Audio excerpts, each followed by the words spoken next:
We listen, we don't judge. We listen with no judgment. Indaba ka-Anonymous osibhalele namhlanje ifundeka kanje. Ngiyabingelela kuwe sisi nakusizwe sakithi. Nami ngithi ake ngixoxe ngolwami udaba lokuhlukunyezwa umama ongizalayo. Indaba yami iqala kanjena. Ngikhulele kagogo ozala umama. Ngikhuliswa ugogo. Umama yena ubekhona kodwa ubengahlali nathi. Ubehlala eGoli ngokomsebenzi.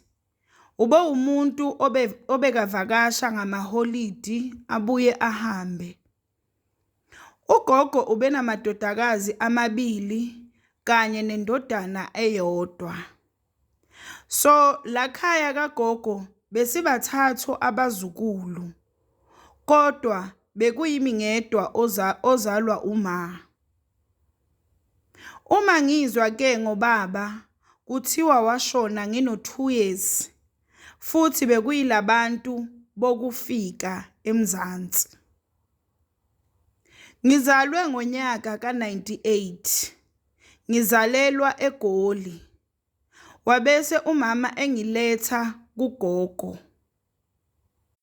Kwathi ngonyaka ka2005 umama wathola isoka lamshada wabese eyohlala naye ke umyeni wakhe.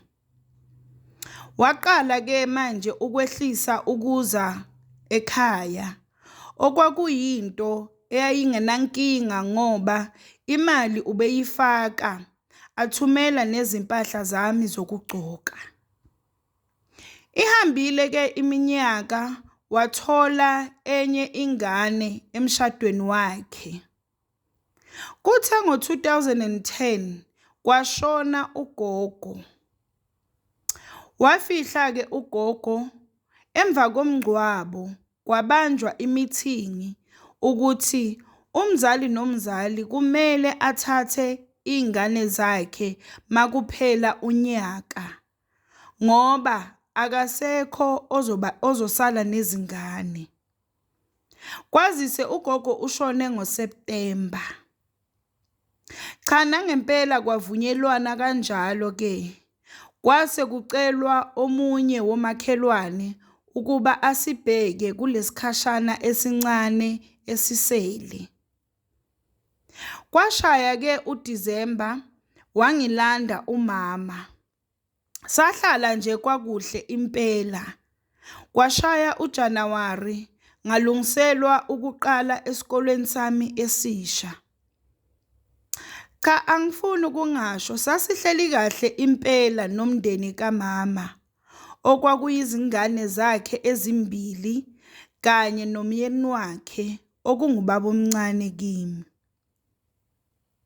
Kwathi ngoApril kwaqala kwalahleka imali ekhaya okuyinto eyamangaza wonke umuntu la ekhaya.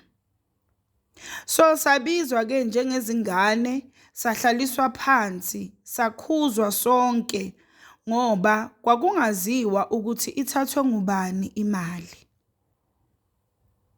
Kwaba ngathi bamubangile lo tshontsha imali ngoba bese ilahleka iviki neviki. Lokho ke kwaveza isithombe sokuthi imina otshontsha imali kubazali bami. Ngoba ngenkathi besahlala bodwa nezingane zabo yayingayenzeki lento yokulahleka kwemali. Emva kwaloko ke ngase ngiyinto nje yenduku. Ngase ngishaywa mihla namalanga. Njalo makulahlekwe le mali kwakushaywa mina. Ngangize ngincishwe ngisho ukudla.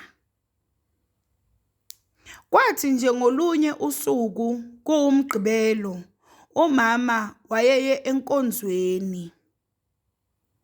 Ngangigeza ebathroom sengigezela ukuyolala. Wangena ubaba omncane wathi kimi angithi angifuni ukuyeka ukutshontsha imali yakhe, kuzomele ngiyibhadale. Wabe esengidlwengula ethi uyangikhokhisa. Wayenza-ke lento yakhe waze waqeda. Wabese esethi angiqhubeke ngigeze. Waphuma wabuya esengiphathele ama-pads. Phela ngangingakaze ngilale nomuntu wesilisa. So ubaba omncane nguyena owathatha ubuntombi bami. Wabuya-ke umama enkonzweni ngesonto ntambama. Wabona ukuthi ngathi angikho right. Ngoba wangibuza ukuthi ngabhocobala nje kwenze njani. Kwaphendula ubaba omncane kuqala. Wathi sengiqale lezinto zabantu besifazane zokuya esikhathini. So yingakho nginjena. Waba ngumuntu oyizwisisayo ke umama le ndaba. Waqeda wazithulela. Kodwa okwangimangaza ukuthi yini indaba angahlalanga nami phansi wangichazela njengemntwana wentombazane ukuthi ngoba sengingene kulesigaba lesi kuzokwenzakalani empilweni yami, kuzokwenzakalani emzimbeni wami. Ngoba ngicabanga ukuthi kube wakwenza lokho yilabe ngizothola khona ithuba lokukhuluma ngimtshele ukuthi kahle kahle kwenzakaleni. Zahamba ke insuku bese kuyinjwayelo ukuthi umama makangekho ubaba ulala nami.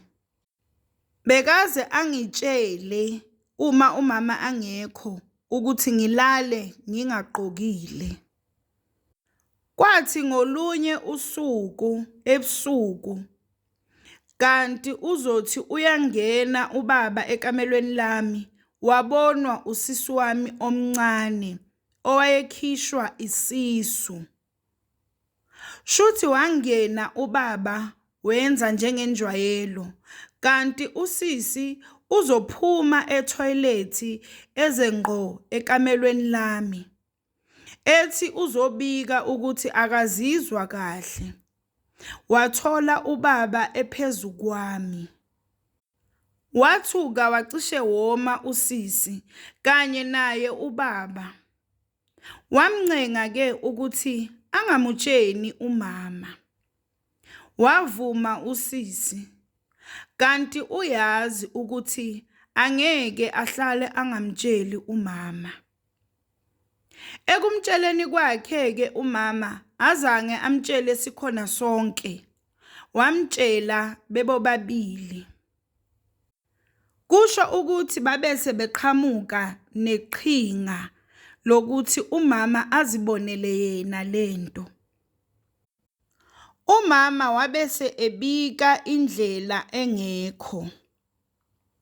Sasazi ukuthi uzohamba ngoLwesihlanu abuye ngeSonto. So sasizomthola angekho thina masibuya esikolweni. Kodwa usisi wayeyazi yonke le ngoba umama wayecashe ekamelweni lakhe. Nangempela sabuya engekho esikoleni. Lwaqhubeka usuku kwaze kwashaya inkathi zokuyolala. Wabe eseyenza ke ubaba into yakhe njengenjwayelo. Kanti akabuzanga elangeni. Umama wavele wangena egulukudela ekamelweni. Wamthola vele abhizi ayenza lento yakhe. Wathuka umama makangena ekamelweni. Ayikho into ayikhuluma. Wavele wathi hawu kanti kuba nje la kulendlu mangingekho. Waqede waphuma. Nobaba naye wayeka yonke into waphuma wamlandela. Emva kwalokho angazi ukuthi kwenzakalani, angazi ukuthi yini abayikhuluma. ngoba kwathuleka nje iweekend yonke ayikho into abangibuza yona noma into abayikhuluma nami. Kwathi nje Monday ekuseni umama wangicela ukuthi ngingayi esikolweni khona into afuna ngimsize ngayo endlini. Bahamba ke labanye baya esikolweni nobaba naye waya emsebenzini sasala sisobabili endlini. Wangishaya umama ngathi uyangibulala ethi ngifense indoda yakhe ngoba ayikaze yamjolela, esho nokuthi ngifuna ukumchithela umuzi wakhe. Ayikho into umama mina akangibuza yona, wavele nje wangigibela ngenduku.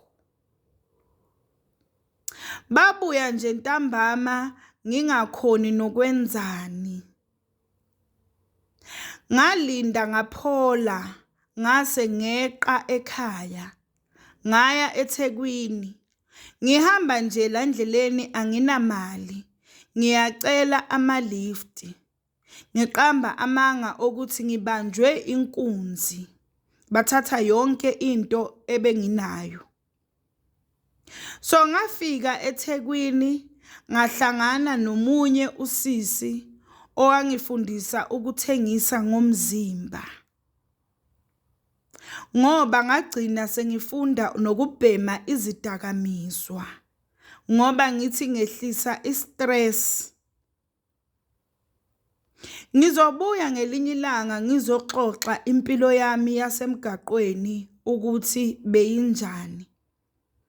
Kodwa ngomusa kaNkulunkulu wathumela umSamariya wakhe olungileyo owangiqoqa. Ngikhuluma nje kuyimanje sengashada ngaze ngaba nengane. Kodwa umama yena asizwani kuze kube inamhlanje.